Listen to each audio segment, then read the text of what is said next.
¿qué tal? Un saludo enorme a toda la afición tanguera, a todos los amigos que les gusta el tango y fundamentalmente al colectivo tanguero de Misiones que me dio esta oportunidad para que tenga con todos ustedes esta charla. Me presento, soy Miguel Nadur, me interesa el tango desde hace mucho tiempo y tengo la posibilidad de desarrollar un programa de tango en FM Universidad 98.7 todos los sábados de 10 de la mañana a las 12 del mediodía desde hace 26 años ininterrumpidos y en vivo. Así que es una pasión. En el programa se pasa música del mejor tango, el tango nuestro, el tango querido, y además contamos testimonios de una historia y de una vida maravillosa que tuvo nuestra letra de tango. En fin, hoy nos ocupa charlar un poquitito de un tema muy especial y algo que es indisoluble con el tango. Me refiero al bandoneón. El bandoneón es un símbolo del tango y precisamente tiene su historia y que me importa en este momento desarrollarla de alguna manera. El bandoneón fue inventado en Alemania por un tal Heinrich Bahn, alrededor del año 1835, más o menos, no tiene una fecha fija. En un principio se denominó Bahn-Union. ¿Y por qué? Porque el apellido del autor, Bahn, más iba asociado, digamos, a una cooperativa que solventaba los gastos, la cooperativa Unión. Y bueno, entonces quedó Bahn-Union precisamente por eso. La historia cuenta que el padre de Domingo Santa Cruz, bueno, Domingo Santa Cruz fue el creador del tango, por ejemplo, Unión Cívica, y que se cree que se llamaba José, son documentos muy antiguos, muy difíciles de nombrar, se destacaba con el bandoneón ya en el año 1865, 1870, ya tocaba el bandoneón este señor. Y también se dice que llevó ese instrumento a la guerra con el Paraguay para entretener a sus amigos, a los conscriptos de esa guerra. Y bueno, es un comienzo un tanto extraño del bandoneón en ese momento. Bandoneón y tango se convierten muy pronto en entidades inseparables y llevan el mismo estilo. El tango y el bandoneón eran el principio podríamos decir, una misma palabra, pero no una sola palabra, sino una mala palabra. El bandoneón era rechazado y el tango, todo el mundo sabe que en principio también fue rechazado. Ahora, ¿qué misterioso llamado a distancia hizo venir ese instrumento germánico a cantar las desdichas de la gente de aquí, del Río de la Plata? ¿Cómo aparece? ¿Qué es lo que realmente ocurrió para que este instrumento estuviera aquí en el Río de la Plata? La verdad que hay muchas intrigas.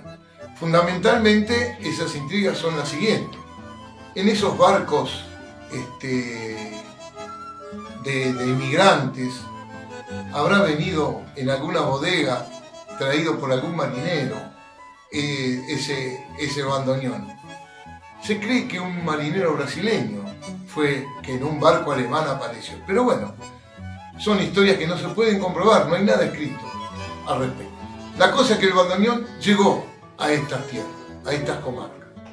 Contrariamente a lo que ocurría con otros instrumentos del tango en la época inicial, como por ejemplo el violín, la flauta, el arpa y a veces la guitarra también, fue para los músicos el bandoneón un instrumento totalmente desconocido. No existía ni la técnica para tocarlo, ni tampoco nadie que lo enseñara. No había ninguna experiencia que permitiera trasladar los recursos de la música a este instrumento. Realmente no existía. De ahí que la técnica creada para el bandoneón, para la interpretación del tango, sea podríamos decir, lo más importante de los músicos. Podríamos rescatar que fue un iluminado o varios iluminados que dieron un aporte muy, pero muy, muy importante, porque de la nada surgió la técnica del bandoneón. Realmente uno se pone a pensar cómo pudo haber ingresado a principios o a fines del siglo antepasado, cómo pudo haber ocurrido que ese bandoneón alguien pudiera tañirlo y dejarlo tocando. Bueno, ¿cómo se incorpora el bandoneón? Realmente los músicos que tocaban flauta, violín, arpa, no lo admitían, y el bandoneón despacito fue entrando, pero ¿saben cómo? ¿Cómo pudieron hacerlo? Tocando músicas que en ese momento estaban de boga, para nombrar algunas: la mazurca, el chotis. Entonces así, despacito, fue entrando el bandoneón en esa jerga, digamos, ¿no? Con medio de contrabando en la música del tango. ¿Y eso? El bandoneón. El instrumento justo que le estaba haciendo falta al tango. ¿Quién vive aquí? Un muchacho amigo. Le llaman el Pardo Sebastián. Qué bien suena el tango en ese instrumento. Y lo acompaña un piano. El bandoneón y el piano no estarán destinados a ser la base de la orquesta típica del mañana. ¿Cómo después lograron llegar a esa riqueza? Y es realmente muy difícil, muy difícil. En una lista que es interminable podríamos nombrar a los bandoneonistas de allá podríamos decir, de fines del siglo XIX. Hay muchos bandoneonistas, pero nombrarlos sería un poco cargoso, molesto. No quiero que la gente esté escuchando eso porque no tiene sentido. Pero ya en la década del 10, 1900 a 1910, aparecen nombres muy representativos, tales como Juan Maglio, que yo lo conocía como Pacho, Vicente Greco, Genaro Espósito y fundamentalmente Eduardo Arolas, el tigre del bandoneón. Quiero detenerme un segundito. Eduardo Arolas, con pocos conocimientos musicales, podríamos decir nada, creó las melodías más importantes que se registraron en ese momento de la década del 10. Tangos como El Marne, Derecho Viejo, La Guitarrita, La Cachila, que son tangos increíbles, los escribió casi sin conocimientos musicales Eduardo Arolas. Y lo mismo de Greco, como Rodríguez Peña o Ojos Negros, fueron tangos impresionantes. Esos fueron grandes músicos de la década del 10. Ya el periodo de las décadas del 20 y del 30, ya aparecen otras técnicas, digamos, es el pasaje de la guardia vieja a la nueva, a la guardia nueva. Bueno, entre tantos bandoneonistas talentosos ya de la década del 20 y del 30, podríamos destacar, hay muchísimos, a tres grandes bandoneonistas: Pedro Mafia, su compadre Pedro Laurens y Ciriaco Ortiz, para nombrar algunos. Pedro Mafia fue una figura fundamental en la evolución técnica del bandoneón, y a él se le atribuye la creación del método de estudio. Él fue el que dio el método para poder estudiar técnica del bandoneón. El otro, su compadre Pedro Laurens, es el otro genio de esas décadas, genio creativo del periodo. ¿Por qué? Y bueno, sus tajantes fraseos, su brillante sonoridad fueron realizadas con una, podríamos decir, absoluta limpieza. Bueno, y el otro destacado que nombramos fue Ciriaco Ortiz. Fundamentalmente un gran creador fue Ciriaco Ortiz del tango.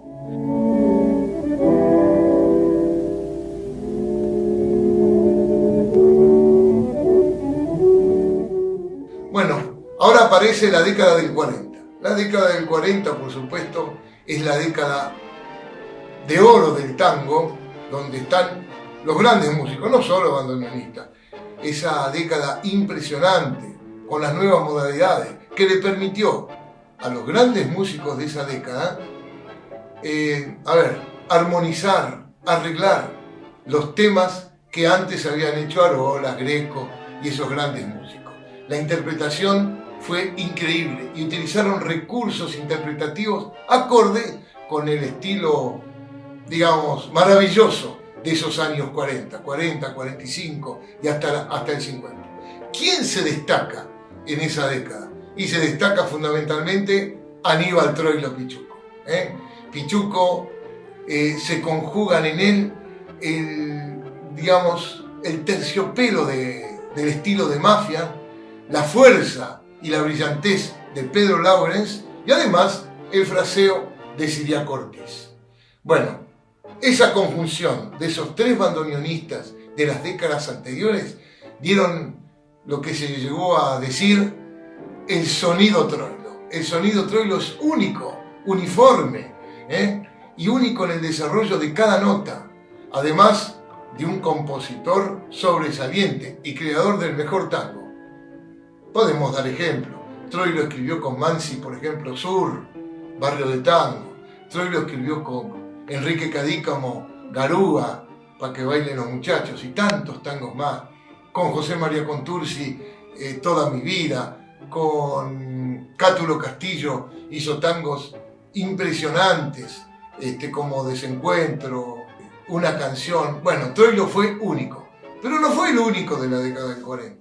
Todas las orquestas de esa década se formaron con 4 bandoneones básicos, 4 violines, piano y contrabajo. Y para ser claros, cada orquesta tenía los mejores bandoneonistas. Y para dar un ejemplo nomás, Miguel Caló, por ejemplo, tenía en su línea de bandoneones nada más ni nada menos que a Domingo Federico y a Armando Pontier, para dar un ejemplo. Sobresalieron en esa década todos los mejores bandoneonistas del tango. Bueno, en la ya pasada esa década de brillantez, en las décadas del 50 y posteriores, tuvieron la tendencia de tocar más fuerte y buscar la sonoridad más brillante del bandoneón. Los jóvenes músicos de la década anterior, ya que venían del 40, comprendieron la tarea de aplicar los recursos del arte musical al tango en un, intento de hacerlo universal. En esa tarea estuvieron Eduardo Rovira, Leopoldo Federico y tantos otros. Pero por sobre todas las cosas, quizá el músico de tango más famoso en el mundo, que fue don Astor Piazzolla, que tuvo su ancestro en Troilo, de ahí aprendió lo que se tocaba en aquel momento. Y además tuvo la posibilidad de hacer un tango pero mucho más violento. Y acá hay que hacer una aclaración. Llevó al tango a valores, a sus límites. Y llevar el tango a sus límites implica que la mayoría de la gente casi no lo pudo entender, salvo los músicos más letrados de todo el mundo. Pero aquí en la Argentina el límite fue un tanto gris para esa intención que buscó Astor Piazzolla. Y bueno, espero que el bandoneón siga su carrera total en la vida. Para concluir, podemos decir que el bandoneón y el tango convirtiéronse ambos en entidades inseparables. Bandoneón y tango sobrellevan desde hace muchísimo tiempo el mismo estigma. Conviven para toda la eternidad. Y bueno, con esto me despido, les agradezco mucho que me hayan escuchado y un fuerte abrazo y saludo para todos los integrantes del colectivo tanguero de Misiones. Muchísimas gracias.